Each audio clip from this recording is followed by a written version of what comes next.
सनातन धर्म की जय हो, सनातन धर्म की जय हो, सनातन धर्म की जय हो, सनातन धर्म की जय हो, सनातन धर्म की जय हो, सनातन धर्म की जय हो, जगो हिंदुओं। सनातन धर्म। मैं आप सब सनातनियों से एक ही निवेदन करूंगा, हाथ जोड़ के, ऊंच नीच छोड़कर एक साथ एक स्वर में एक साथ एक संकल्प ले लीजिए। हम सब सनातनी एक हैं और ये देश हमारा है और इस देश में सनातन पथ रहेगा और भगवा ध्वज यूं ही लहराता रहेगा। ये हमारा संकल्प होना चाहिए।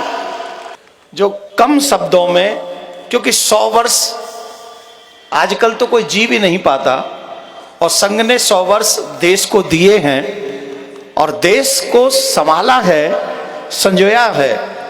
मेरे एक बहुत प्यारे शिष्य हुआ करते थे HP अग्रवाल जी, और वो कहते थे कि जब हम जवान थे, अब तो वो पृथ्वी पे नहीं है, कोरोना काल में चले गए, तो हम संघ से तब से जुड़े हुए हैं जब पाकिस्तान से कोई भी बात आती थी या रेलवे पटरी पे हम सुन लेते थे ये होने वाला है, तो हम डंडा लेके पहुंचते थे देश की सेवा करने के लिए। तो संघ फेमस इतना है, कई लोग तो आपके नाम से, संघ के नाम से न जाने क्या क्या उनके मन में भय व्याप्त हो जाता है। और ये सिर्फ देशभक्ति की ही मिसाल है। संघ शस्त्र लेकर पाकिस्तान को छीन लेने की बात नहीं करता। संघ कहता है सेवा करो। सेवा करो किसकी? बोले अपने परिवार की। सेवा करो किसकी? अपने समाज की। सेवा करो किसकी? अपने देश की, अपने धर्म की। और हमारे शास्त्र कहते हैं परोपकाराय पुण्याय पापाय परपीड़नम। आज हमारे समाज में हमारे बच्चों को देख लीजिए, आप लोग सब यहां उपस्थित हैं, ये विराट हिंदू सम्मेलन, आप ईमानदारी से बताइए, आज एक वृद्ध माता पिता अपने बच्चों को लाखों रुपए देकर पढ़ाता है, इंजीनियर बनाता है, लेकिन जब उन बच्चों को विदेश में कोई पैकेज मिल जाए तो ईमानदारी से बताइए वो बच्चा अपने बूढ़े माँ बाप के साथ रहेगा कि विदेशी पैकेज को स्वीकार करेगा? बताइए। पैकेज पकड़ेगा ना, माँ बाप को छोड़ देगा ना। ये गुण कहां से आए? जहां हम कहते हैं मातृदेवो भव, पितृदेवो भव, अतिथि देवो भव, आचार्य देवो भव, वहीं पर हो गया मनी इज एवरीथिंग, पैसा ही सर्वोपरि हो गया। इसके पीछे एकमात्र रीजन है और वो रीजन है मैकाले की एजुकेशन, जिसने हमारे बच्चों को सिर्फ और सिर्फ मनी माइंडेड बनाया है। यह है परिवार प्रबोधन। ये चाहता है संघ कि हमारा परिवार संयुक्त रहे, आगे बढ़े, सेवा करे, एक दूसरे के प्रति दायित्व को समझे।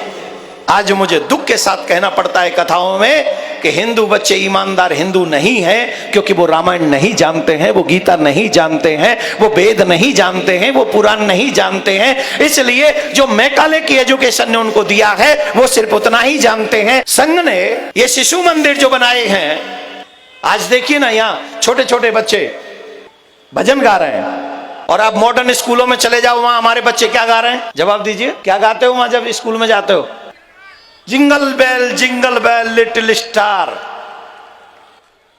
जॉनी जॉनी खाओगे बर्गर, यस पापा, पियोगे पानी, नो पापा, पियोगे थोड़ी वो खतरनाक, वो क्या भयानक ठंडी, बोले यस पापा।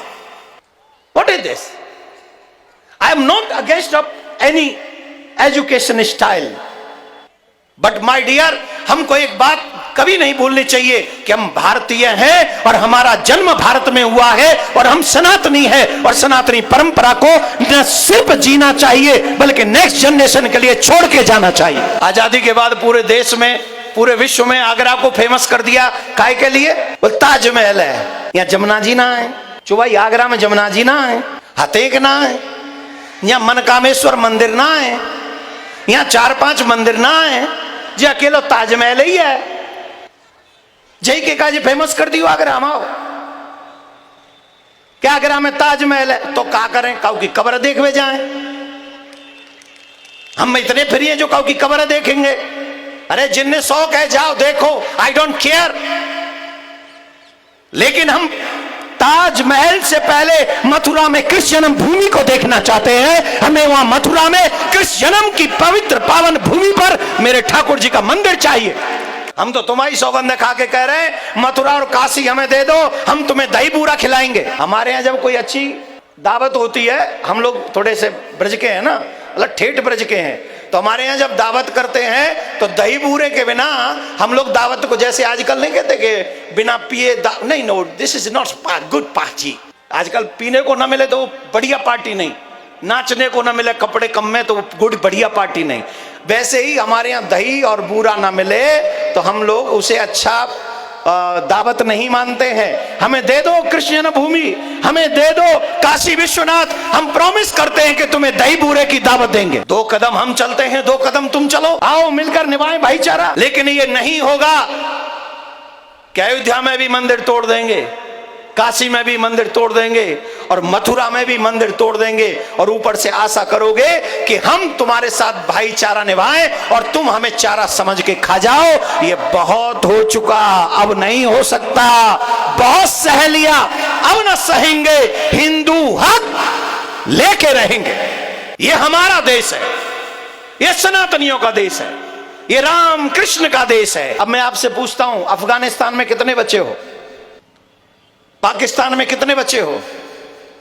और पाकिस्तान में हमारी बहन बेटियां जो बची हैं उनके साथ क्या हो रहा है? और फिर मैं आपसे जानना चाहता हूं, बांग्लादेश में अभी अभी क्या हुआ? ये जो कह रहे हैं कि हम पे फर्क नहीं पड़ता, अभी फर्क नहीं पड़ेगा, लेकिन जिस दिन बांग्लादेश जैसी हालत तुम्हारे आगरा की हो जाएगी, अरे तुम छोड़ो, तुम्हारी नेक्स्ट जनरेशन को भी फर्क पड़ेगा। अरे इस समय हम सबको एक शर्त रखनी चाहिए, एक इच्छा रखनी चाहिए, एक स्वर में एक साथ मिलकर अपने देश के मान सम्मान को बचाने के साथ साथ ऐसे देश का निर्माण करना चाहिए जिसमें मेरी आने वाली नेक्स्ट जनरेशन को भी 1000 वर्ष तक कोई व्यक्ति न कह सके कि तुम्हें धर्म परिवर्तन करना होगा। ये बच्ची बैठी है कानपुर की, शुभम द्विवेदी की पत्नी। क्या पूछा था उससे? तुम्हारा धर्म क्या है? फिर उसने क्या कहा? फिर क्या किया उन्होंने? ये हरकत उन्होंने क्यों की?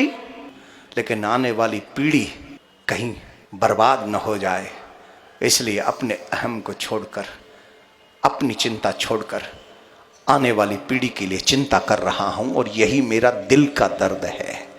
आप बताइए, शुभम द्विवेदी को गोली क्यों मारी जानते हो? और 25 लोगों को गोली क्यों मारी जानते हो? क्योंकि वहां हिंदू कम था। अगर वहीं हिंदू होता 4 लाख तो गोली चलती, वो 4000 होते तो गोली चलती। क्या ये बच्ची आज विधवा होती, आज बिना पति के होती? क्योंकि वहां हिंदू कम था। और सुन लो, ये तो रूल और रेगुलेशन है उनका, जहां हिंदू कम होगा वहीं ये काम होगा। मैं अपने देशवासियों से, अपने सनातनियों से एक प्रार्थना करना चाहता हूं, प्लीज इस प्रार्थना को स्वीकार करो। और मैं ये प्रार्थना अपने लिए नहीं, सिर्फ और सिर्फ अपने सनातन के लिए करना चाहता हूं। आप एक दूसरे से लड़िए मत, एक दूसरे से भिड़िए मत। छोटी छोटी बातें हर समाज में होती हैं, लेकिन ऊंच नीच का भेद छोड़कर एक दूसरे सनातनी के साथ खड़े होकर इस देश को बचाने की, संभालने की और आगे बढ़ाने का प्रयास हम सबको मिलकर करना होगा। और जब प्रयास मिलकर करेंगे तो निश्चित हम होंगे कामयाब, हम होंगे कामयाब एक दिन। मैं आप सब सनातनियों से एक ही निवेदन करूंगा, हाथ जोड़ के, ऊंच नीच छोड़कर एक साथ एक स्वर में एक साथ एक संकल्प ले लीजिए, हम सब सनातनी एक हैं और ये देश हमारा है और इस देश में सनातन पथ रहेगा और भगवा ध्वज यूं ही लहराता रहेगा। ये हमारा संकल्प होना चाहिए। मैं आपसे कुछ समय पहले भी आगरा आया था, जामा मस्जिद की सीढ़ियों के लिए मैंने बात कही थी। ये मैं नहीं कह रहा हूं, इतिहास कह रहा है। आगरा वालों, जितनी जिम्मेदारी मेरी है उतनी जिम्मेदारी तुम्हारी भी है।